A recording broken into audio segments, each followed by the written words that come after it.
doing. Inshallah, we'll be doing our tafsir, and excited because it's been, what, 2 days now, and a lot to really talk about and a lot to cover. And we were actually at a topic that was a really, what is the word that I could use? I would say interesting topic, which actually has a number of different things to look at. And of course, what is that? That's the story of al-adhan. We did talk about the story of al-Adhan in terms of course, the Sahaba joining along to figure out the best method to help I guess, bring the Muslim community in Medina together. And we talked about the different things that relate to Adhan, the ruling on Adhan. We also talked about the story of how Adhan started. We also left off at this one, which is, even though, let's say, they had differences of opinions on whether the mu'addin it is permissible for the mu'addin to take any stipend for al-adhan, any stipend, any pay for the adhan, whether that's permissible or not. Well, let me just say one thing. Scholars actually had differences of opinions on not only for a stipend to be paid for the mu'addin, but they also had differences of opinions on things like teaching Quran or doing ruqya. Let me explain to you why. Number one is they had the general idea, is this supposed to be a job in where a person, it's a dhikr, it's a form of dhikr, whether you're doing ruqya, whether you're teaching Quran, or whether you're, I guess, doing the adhan, it's a form of dhikr. So the first group of scholars, they look to it, well, hey, why are you getting paid for your dhikr? It's supposed to be something that is a religious practice. Therefore, why should you get paid for a religious practice? It makes no sense. The second group of scholars, they actually looked at it from, no, this religious practice, if we don't actually have someone to do the job, then what we'll end up having is basically no one to do the job. And if no one is doing the job, then we've got a problem in where, of course, certainly the job is going to be, let's say, unattended. The job is not going to be done because then we're not supporting the person to do the job. So that's in general, but there's definitely a lot more details in regards. Oh, just give me a second. Let me just make sure that the sound is actually right and the sound is in place.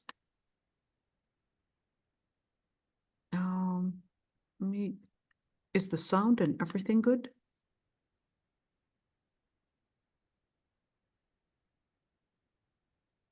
Let me just Keep talking. keep talking. Okay. I'm just want to make sure that it's not going up and down, because if it is going up and down, then I have to figure something out. Okay. I think it was okay.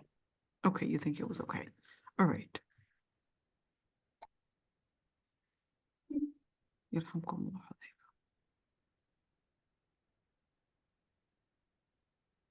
Okay, there we go. I found what I was looking for.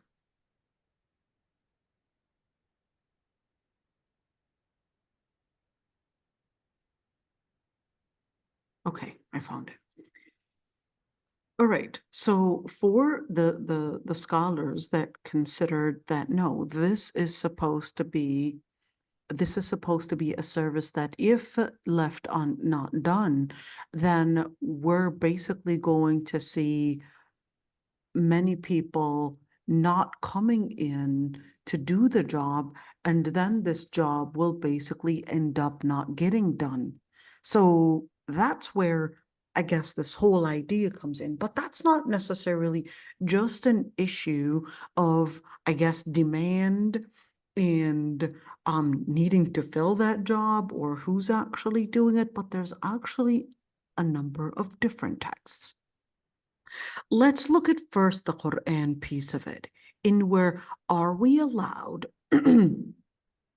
To actually get paid for teaching the Quran, well, that's differences of opinions between scholars. The reason for that, like I said, is it just a dhikr in where, hey, you're doing it for a religious purpose, then why should you be getting paid for it? The second one is that the Prophet ﷺ, there is a story. Let's look at the story. A group of Sahaba were with Abu Sa'id al-Khudri. They were going on a mission, traveling. Yet, in the middle of the way, they get dehydrated, hungry, so they find a village. They go into this village and they ask them for water and even food, but they refuse to give them anything. But then they had the audacity to come to them and ask for any type of treatment for their chieftain. What is wrong with your chieftain? Their chieftain was extremely sick and he got suddenly sick.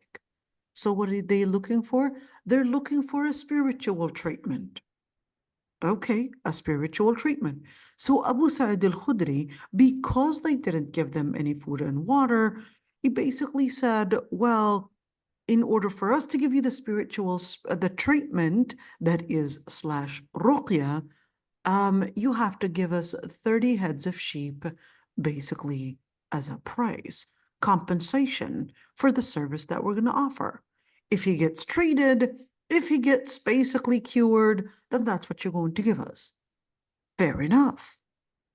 Abu Sa'id al-Khudri, what did he actually think of? Surah al-Fatiha. Read it 7 times, and that should be a cure.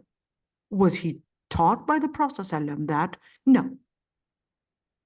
He basically had the intuition. So he went to the guy, read the Fatiha 7 times, and they described كأنما نشط من عقال. He got up as if he was a horse tied up and just got untied, and everything was fine. Everything just all of a sudden got fixed and everything was fine. So when Abu Sa'id al-Khudri, he basically took those 30 heads of sheep, he wasn't really sure whether that was permissible or not. So he went to the Prophet ﷺ to ask him whether it was permissible. The Prophet ﷺ basically, of course, after hearing the story, he said, "اضربوا لي معكم بسهم." Get me a share of that. And they gave the Prophet ﷺ 1 head of sheep. Okay, so just to note within that, in where, okay, now this comprehensive statement, إن أحق ما أخذتم عليه أجرا كتاب الله. The best thing and the most important thing you would take a compensation for is basically the book of Allah subhanahu wa ta'ala. Okay, so this was basically said by the Prophet ﷺ, this comprehensive statement. Majority of the scholars, they said, well, that proves whether you were to take the ajr, the compensation, monetary compensation, whether it was for ruqya or whether it was for teaching Quran or whether it's for teaching Islamic studies. And of course, if we're basically going to have these people not get repaid for what they're doing, the services, then this service would not actually be done.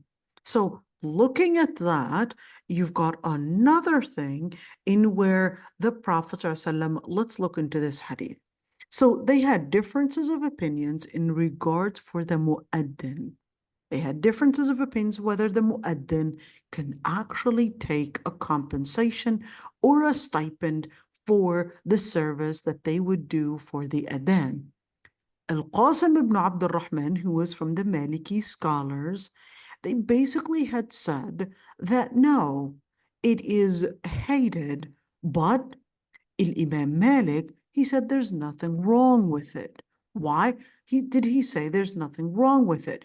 Basically considered that if such a job is left basically Not done, not completed. In other words, it continues to be vacant because no one, this is a five,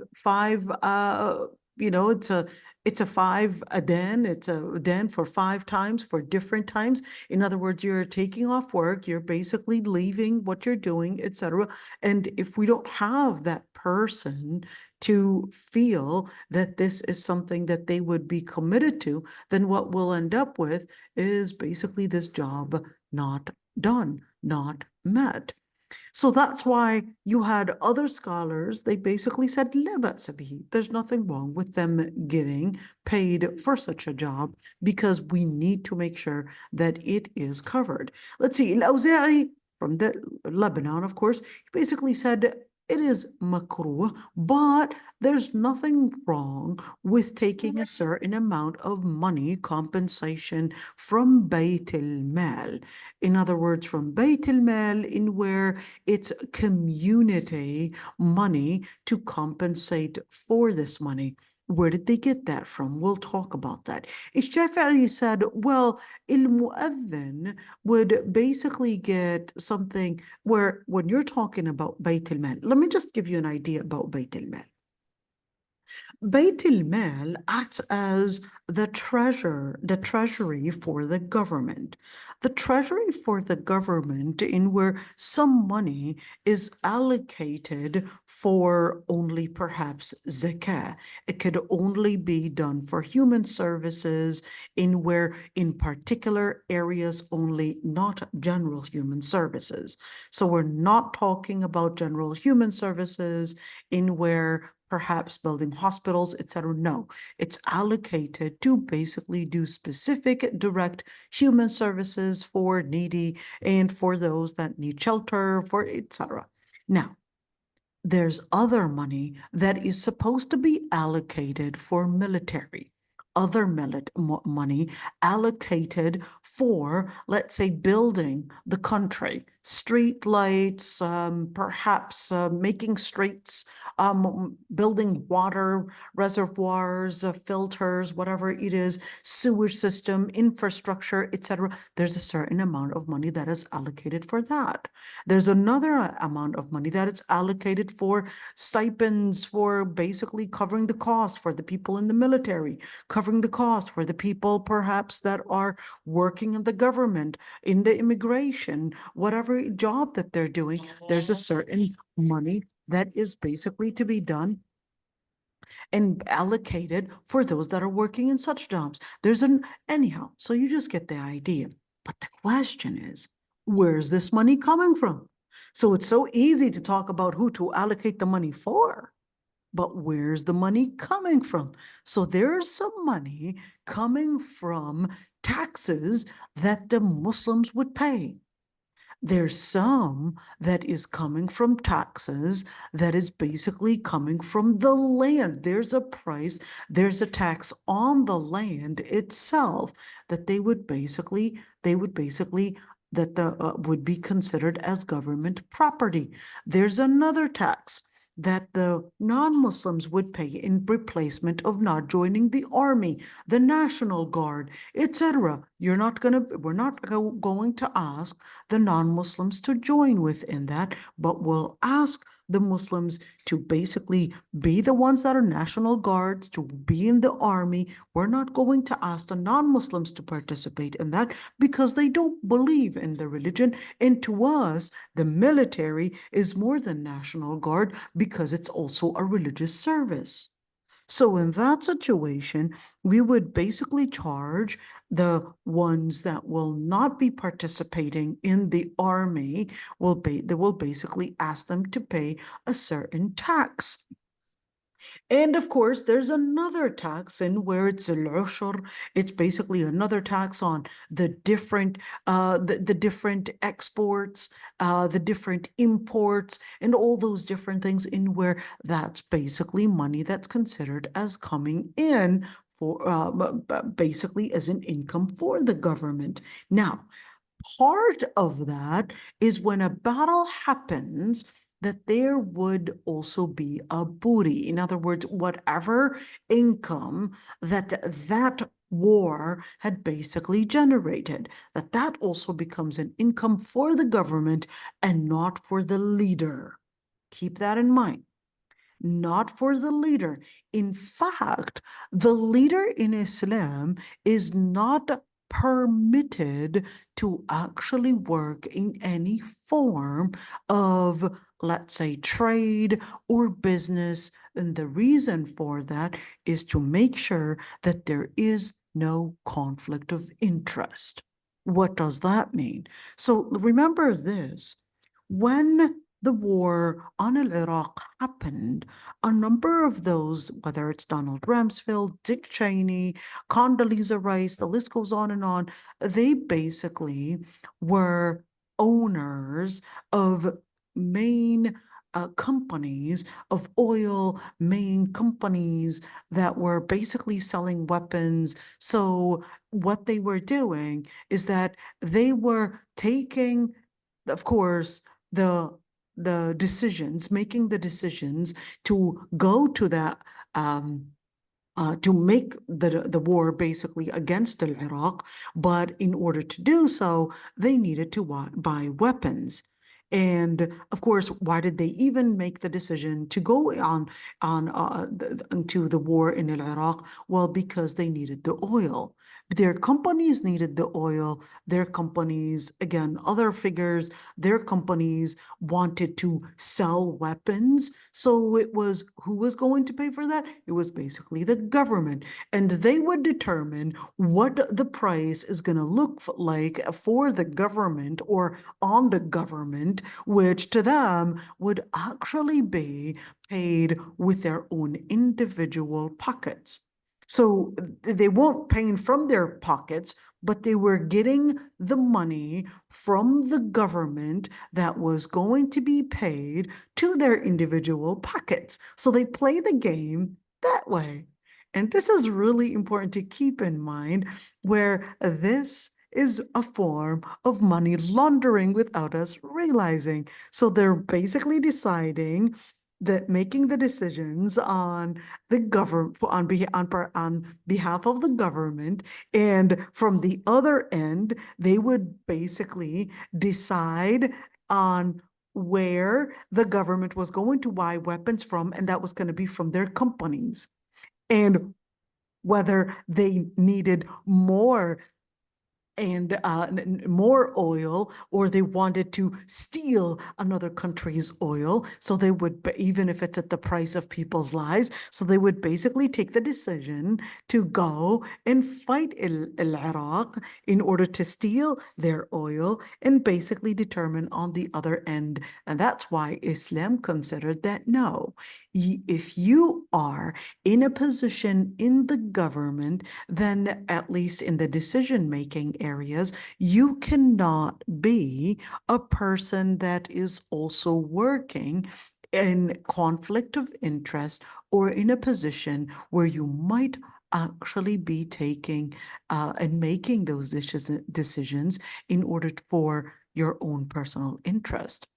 So just to mention this piece of it, in where that's why there is an allocated amount of money for the Khalifa, and this amount of money is basically to secure a number of different areas. But at the same time, this doesn't mean, when you look at different countries, Jordan, or even all the dictatorships out there, and Thailand and whatever it is, those dictatorship countries, what do they get? Well, the resources that the government is supposed to be making for the society, like UAE and of course, and Saudi Arabia, and the list, and even Morocco, all the countries, they're all dictatorships. What do? Well, the king basically considers this money, all this money is basically coming for the king and not necessarily for the population, not for the people. In Islam, no. You are basically working for the people. You're working in their service and not people working for your service. So just keeping that in mind, in where this money in where they would basically get paid through and by the government from the treasury that basically brings in all the different money to service the ummah, whether it's paying the mu'addinin, paying the scholars, paying schools, paying perhaps hospitals, maybe the different areas, and just to keep that in mind. Let's say there is an opinion, Ibn al-Mundhir, he basically said that no, al-mu'addin can never take any compensation or a stipend for al-adhan. Why not? Now, there is a hadith where the Prophet ﷺ had basically asked them to get a mu'addin, but that they would not take a compensation or a payment for it. But I want you to look at this one. Where's the scholars that said that the mu'addin can take a stipend or can take a compensation and a payment for the job? Where did they come up with that? Let's see, look at this hadith. Hadith Abu Mahdura. And let's say, in where he had said, خرجت في نفر فكنا ببعض الطريق فأذن مؤذن هو ومؤذن رسول الله صلى الله عليه وسلم بالصلاة عند رسول الله فسمعنا صوت المؤذن ونحن عنه متنكبون. What is the story? So they were, Abu Mahdura, along with his friends and some guy friends. They were basically going together on the road, and then they heard the one that is doing the adhan for the Prophet ﷺ. They heard the mu'adhin, and they were basically, I guess, standing on a high place or something, and then they started mimicking the adhan with mockery. And the Prophet ﷺ then sent someone to fetch them. And they sat in front of the Prophet ﷺ, right in front of him. And the Prophet ﷺ said, which one did I hear? Which one of you did I hear his voice? Whose voice did I hear, that is? And then they all pointed. So they're all mocking, but there's one in particular that kind of stood out in his voice. So the Prophet ﷺ asked them, who was the one that basically had this particular voice or the highest voice, or who was the one that I mainly heard? So they all pointed at Abu Mahdura. So the Prophet ﷺ, he basically told all of them to go, you could just all go, and he kept Abu Mahdura. So he said, do the adhan. And he said, فَقُمْتُ وَلَا شَيْءَ أَكْرَهَ إِلَيَّ مِنْ رَسُولِ اللَّهِ. He said, I did the adhan, and there was nothing that I hated more than the Prophet ﷺ himself. And there's nothing that I hated more than him asking me to actually do the adhan. So he basically stood right in front of the Prophet ﷺ, and the Prophet ﷺ told him how to do the adhan. And he told him, say, Allahu Akbar, Allahu Akbar, Allahu Akbar. أشهد أن لا إله إلا الله أشهد أن لا إله إلا الله أشهد أن محمد رسول الله أشهد أن محمد رسول الله. And then he said, raise your voice in reciting that. And then he said it, and he said it. And then حي على الصلاة حي على الفلاح حي على الفلاح. He started reading the adhan for him. And then he told him when he was done with it, and then he told him to do the adhan as that. And then this is the key point. فَأَعْطَانِي صُرَّ. What did it have? فِيهَا شَيْءٌ مِّن فِضَّةٍ. What did he give him?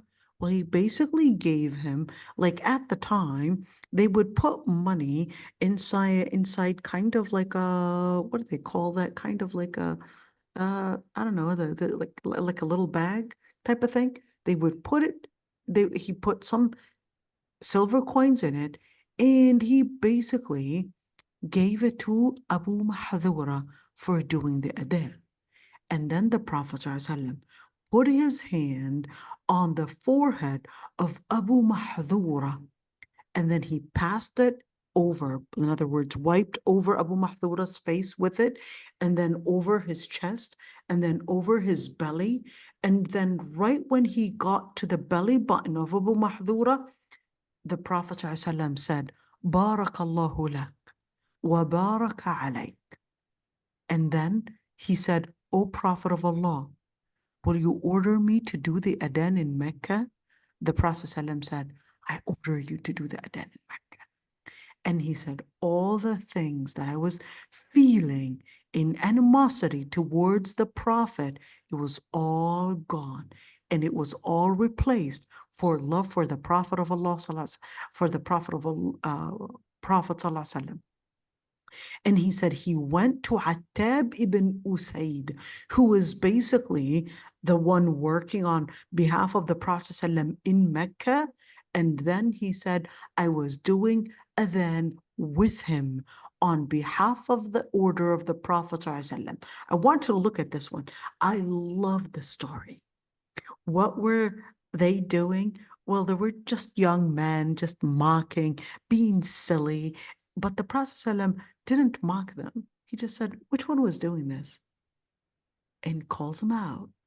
And then he lets the person that was basically considered the highest in his voice, and it seemed like he stood out somehow in recognizing a certain pitch that he had.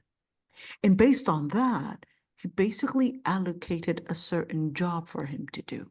Since you've got a beautiful job, a beautiful voice, and since you have a high voice, maybe we could use that. But it wasn't enough, because you don't want to hire someone that is not qualified for that job. Needed to get training, gave him the training, and two, needed to get the commitment.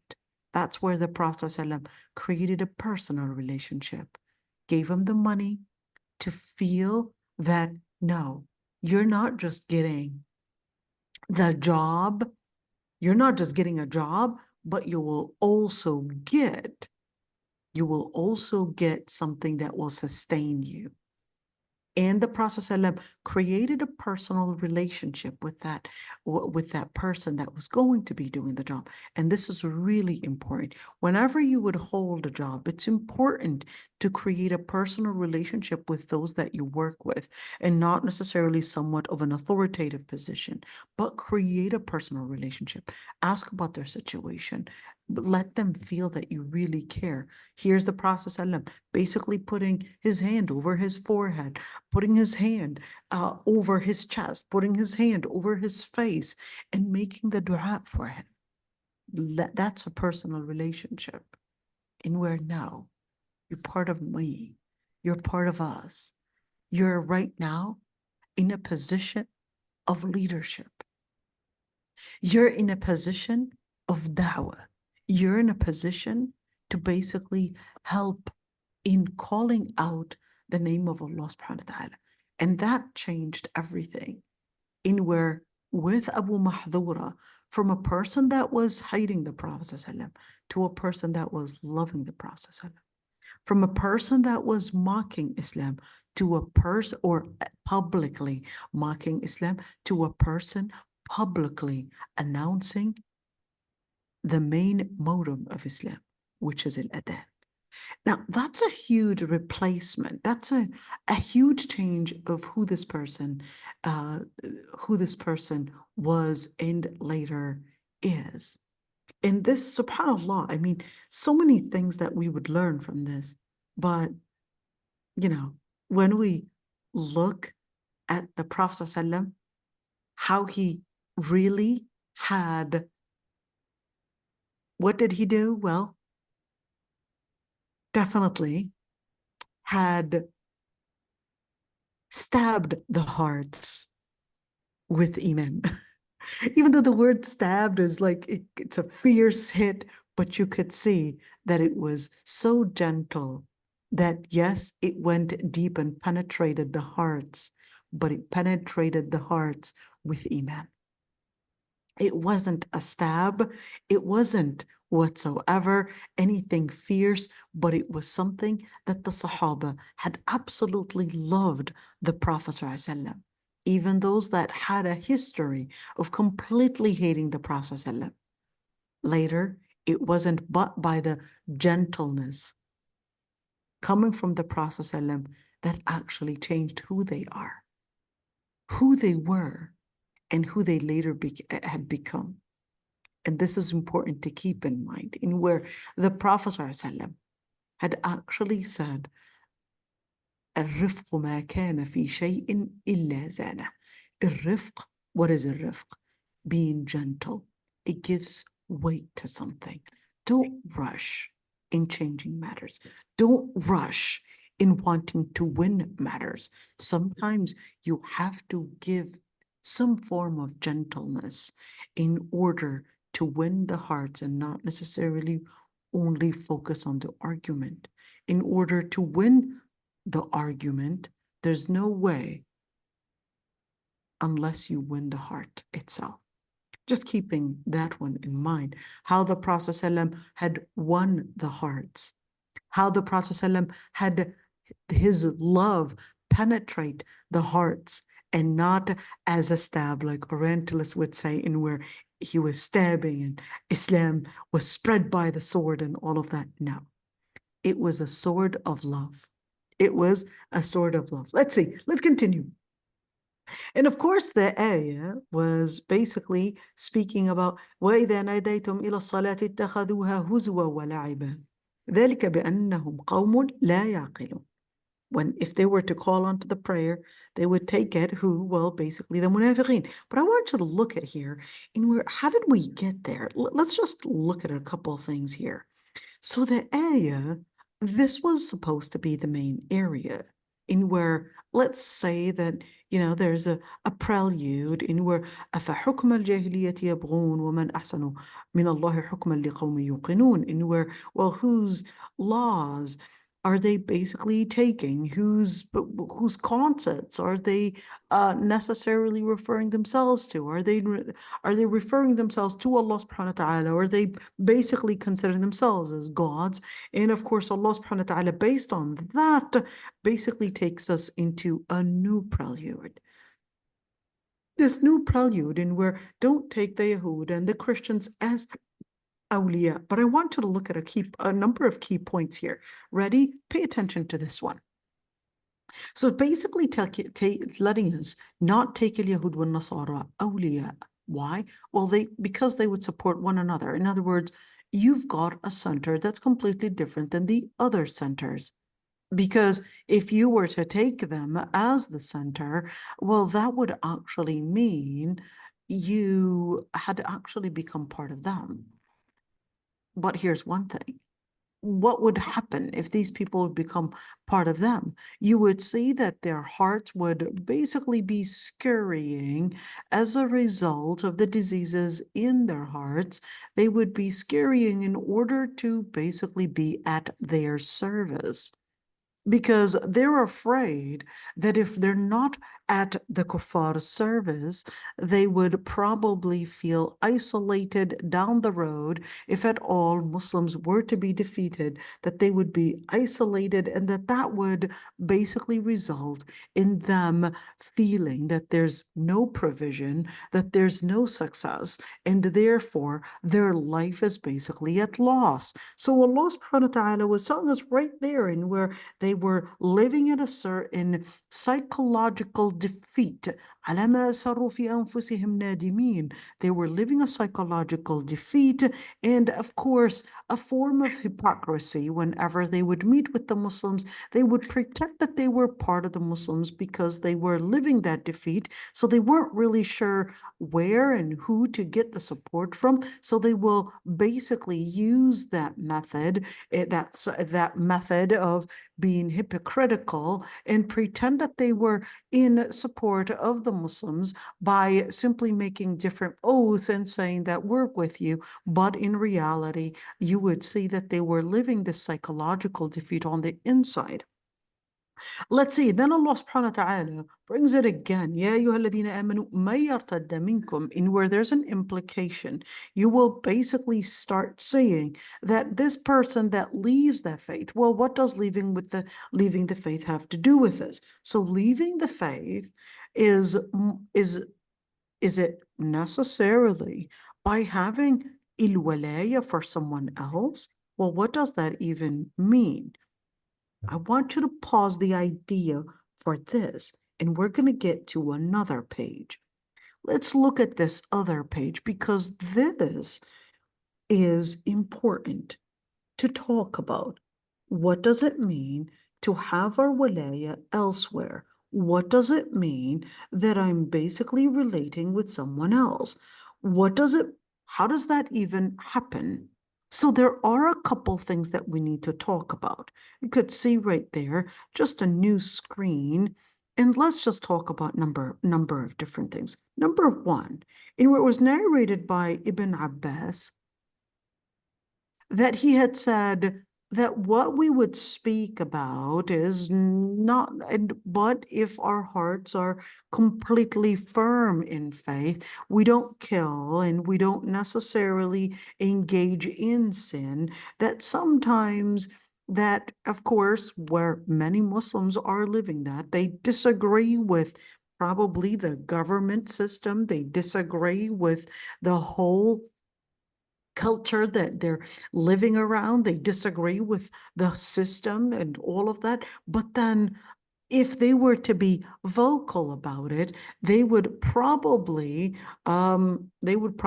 be accused of committing treason, probably accused of being a threat to national security, and the list goes on and on. So how do we relate with all of this? Do we necessarily have to be really vocal and put our life and perhaps put our families and perhaps basically whatever attempt to change we might actually want to do, it will be terminated from the beginning. So what should we do? So according to Abdullah ibn Abbas, when you're looking at that and we're looking man kafara billahi min ba'di imanihi illa man ukriha wa qalbuhu mutma'innun bil iman. And where this ayah was really straightforward, in where whoever is to commit disbelief after faith, and unless they were coerced, and their hearts were filled with iman, in other words, they would be dismissed from being held accountable.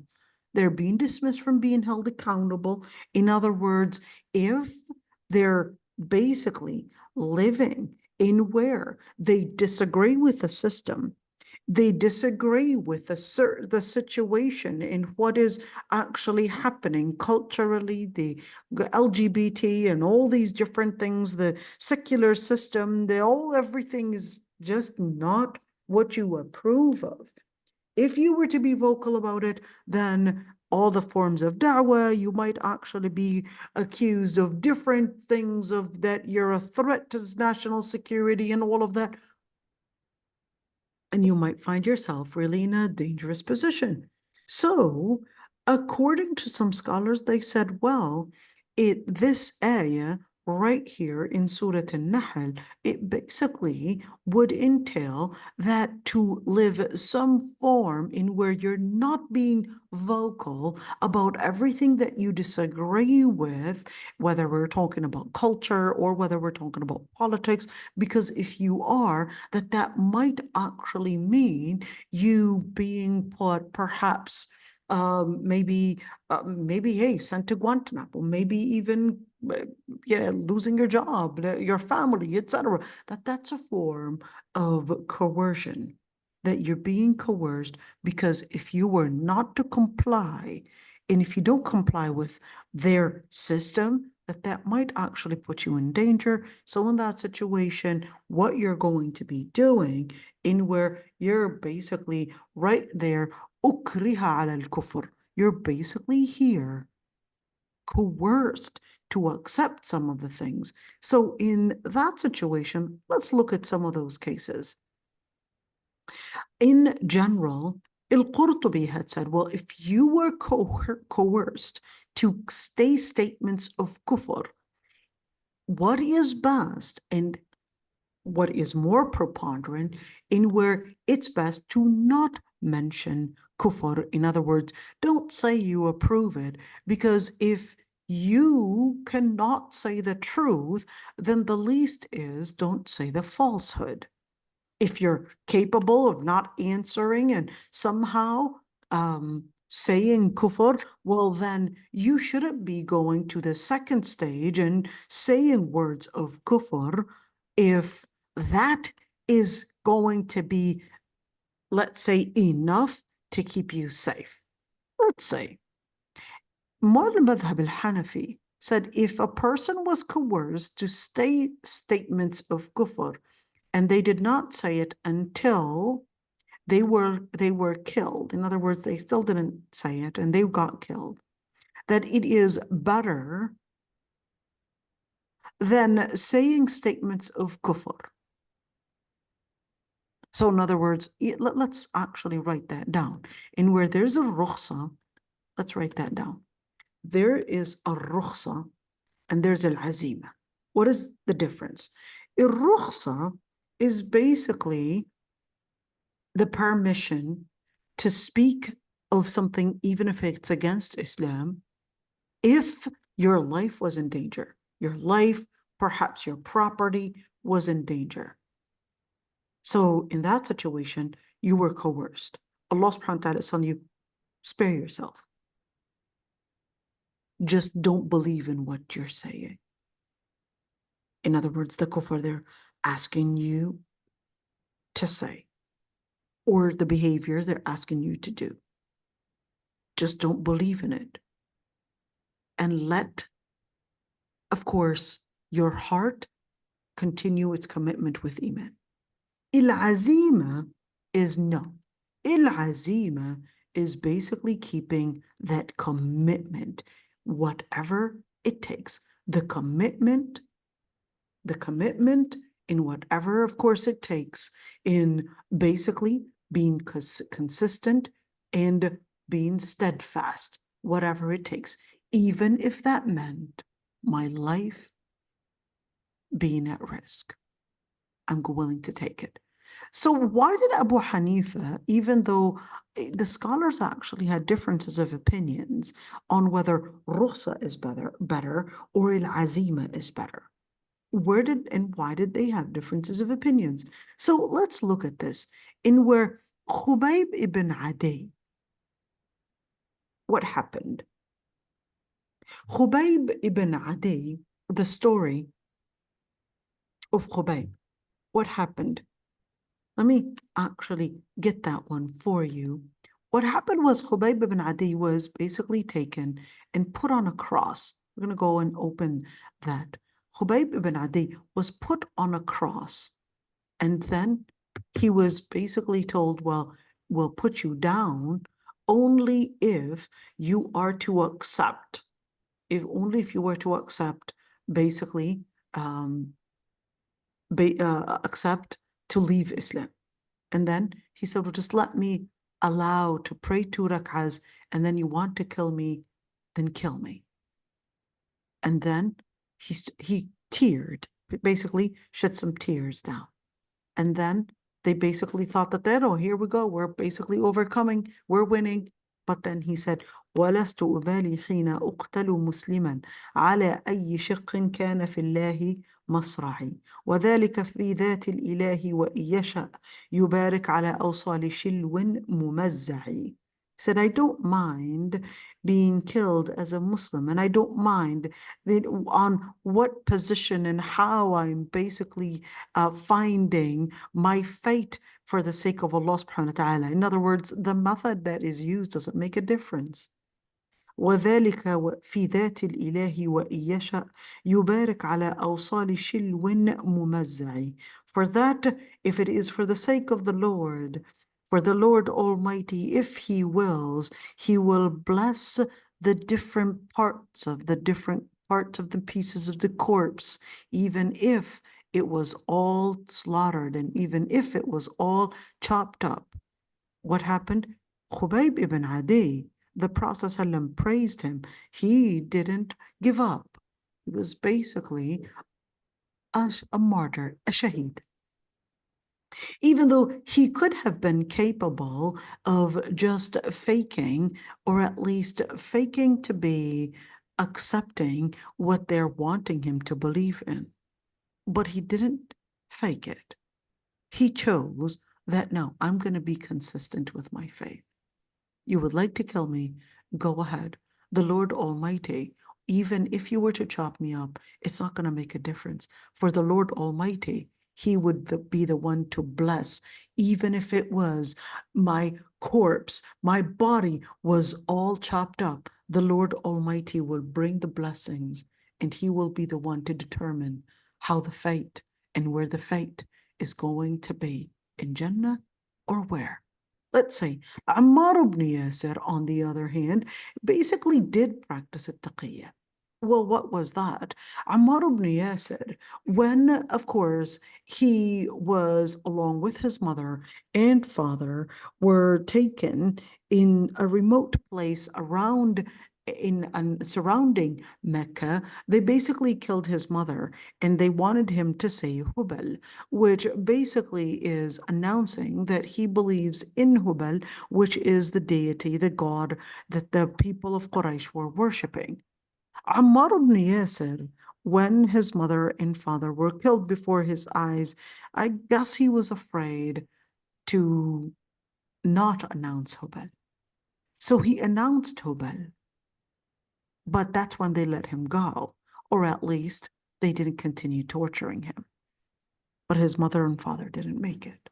That's why the Prophet ﷺ said, Sabrun ala Yasir, فَإِنَّ مَوْعِدَكُمُ الْجَنَّةِ. Be patient, the family of Yasir, because that's his father's family. Your promise is going to be in Jannah. What did Ammar ibn Yasir say? Well, Ammar ibn Yasir literally announced Hubal.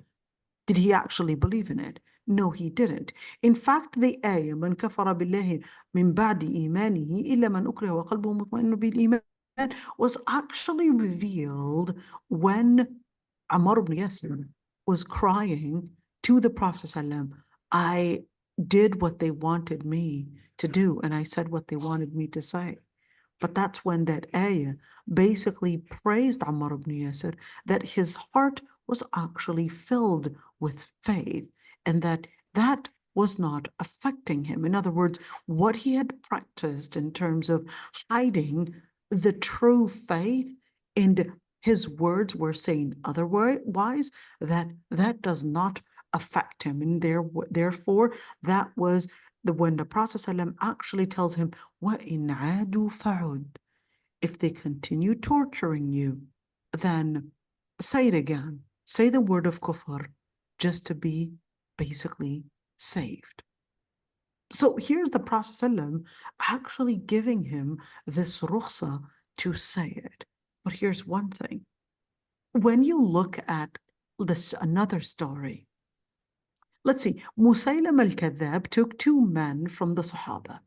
The first one, he said, Atashhadu anna Muhammad Rasulullah. He said, do you bear witness that the Prophet ﷺ, Muhammad ﷺ, is basically a prophet of Allah? And he said, yes. He said, do you bear witness that I'm a prophet? That's Musaylim al-Kadhab, because he was an imposter. He said that he was a prophet. And then when he said, Atashhadu anni Rasulullah, do you bear witness that I'm a prophet of Allah? He said, yes. And then Musaylim al-Kadhab just let him go.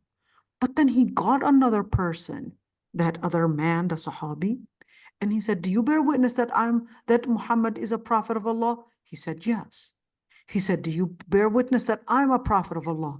He said, I'm deaf, I can't hear anything. He said it again. He said, I'm deaf, I can't hear anything. And he said it again. He said, I'm deaf, 3 times. That's when Musaylim al-Kadhab basically slit his throat and killed him.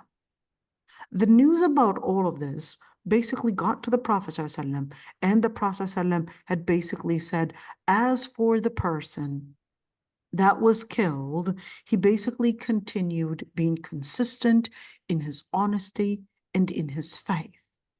And he took with, of course, the highest honor, and congrats for him. As for the other one, he basically had accepted that Allah subhanahu wa ta'ala had given him the permission to say what he had said. فَلَا تَبِعَةَ عَلَيْهِ. There's no harm on what he had done. So looking at that, that's where the scholars actually debated on what is better. Is taking the rukhsa / the permission to say what is kufr permissible, or is it to actually be consistent? And even if that meant your life be at stake, is that better? So the scholars that said that it was that when we're speaking about having some form of, I guess, support or living amongst the non-Muslims, what does that even mean? And what if we're basically, of course, working with our non-Muslim, of course, I guess, the staff and the employees and so forth, and we're basically here giving them respect within their places, and we're basically standing because perhaps the president and Mr. President, and we're going there, and somehow we're practicing some form of really hypocrisy. Is that permissible? Or is that some form of honoring a person that is a leader of kufr? You know, let me give you an example. If we're talking about perhaps you were, I guess, voted to be, I don't know, in Congress. Everybody, of course, is standing for the flag. Everybody, I pledge allegiance to the flag of United States of America, and everybody's standing to the president or even the, let's say, a judge. Everybody's standing to the judge. All right, all rise. And when the judge comes in, if you were to stay sitting down, you could actually get in trouble of having some form of misconduct in the courtroom, or perhaps to the president, or perhaps to the flag, or etc. And then you could find yourself being in trouble. So, or even, some form of when you're working, let's say in a company, they're coming in, they're basically doing a party that day, and everybody in exchanging, let's just assume there was no alcohol involved, so that we won't get into that area. Is it permissible to somehow do what is called the tabassut? I'm basically here, talking to them. We're basically like friends and exchanging jokes and all of that. Is this a form of muwalat al-kuffar or not? Stay tuned. We'll talk about that tomorrow. There's a lot to say. I hope I didn't disappoint anybody, but inshallah, there's a lot to say. You could see. That's all we're going to be covering it tomorrow, because if I were to cover it right now, okay, it's going to take until probably 3 p.m. and inshallah, we'll cover it tomorrow, so I won't keep you. Stay tuned. Any questions before we end? I have one question. Go ahead. So why did you study Sharia? Fair enough, Noura. In the beginning, I actually wanted to go for engineering. I loved physics. And when I graduated high school, there were a couple things that happened during my high school years. One of my classmates committed suicide, and there were a number of different incidents that happened during the time. It was Irondale High School in New Brighton. in Minnesota. And during that time, I was just so heartbroken. I was just so sad about how everyone was really living in high school, in where they're living a life. It was really an empty life. And I felt that what was necessary to change all the situation, and it was not engineering. And later I thought maybe, hey, medical studies and medical school, and my grades were actually high and high, and that would allow me to enter medical school as well. But subhanallah, I felt that no, what was needed was to actually go into a different field, a field where we're changing the society from within. So that's when I basically decided that no, I'm going to go and change the society from within and actually study Islam and be a person that would help the people really live the guidance. So when I went to Sharia, I really wanted to just bring about, I guess, enlightenment, um, guidance to people, and basically work towards that end, to help them know what it means to live guidance, what it means to live Islam. I wasn't thinking about whatsoever about what the outcome was going to look like. I just knew that I wanted to do da'wah and I wanted to be qualified to do it. That's all I knew. I was, of course, living where my father was not asking me to get a job, so I was not studying Sharia to get a job whatsoever. And I was only wanting to do one thing, which is da'wah. That's it. I wanted people to learn Islam. I wanted to teach people about Islam. I wanted Islam to be available for people in order to help them find guidance, help them find stability, help them find peace. That's why I learned Islam. And then I studied fiqh because my professor, Allah yarhamu, Adib Hurani, even though I wanted to go into the field of da'wah, but then he was like, there's no way that you can go and do da'wah if you don't actually have the basis of da'wah, which is understanding fiqh. So boom, right there, signed the paper and said, you're now a faqihah from now on. Here's the signature, and I want you to go stamp it. You're going to be enrolled in the fiqh program. And I was enrolled in the fiqh program. And that's basically, what every stage was leading me to another stage. Did I answer the question, Noura? Yeah, subhanallah. To help people find peace and happiness and a purpose in their life. Alhamdulillah. I could never forget the high school years, to be honest. Jazakallah khair for sharing that with us. You know, Noura, I could never forget the high school years. It was a real shock for me. I remember one of the students who basically came drunk to school and threw up, I guess that, threw up really everything and slept right over it. And subhanAllah, it was so disgusting, but it, just threw it up and then right there just slept over it. And subhanAllah, just seeing the pain, seeing, I guess the stress, even though they were still young, they had a lot to live for, and they had a lot to look up to. They had a lot to, I guess, find in life. But you saw that these young people are already living al-hayat al-danka, even from an age where they didn't even graduate high school yet. They were already living in where suicide and living, in the life Barely, of being barely, drunk. yeah, adult, Exactly. considered adults. And the girl's beauty was abused, basically, and the students were speaking about what they were doing in their leisure time, and it was all really nothing but fitna after fitna. And subhanAllah, I felt that no, we really needed to bring about da'wah, not to just these people, but even to the Muslims.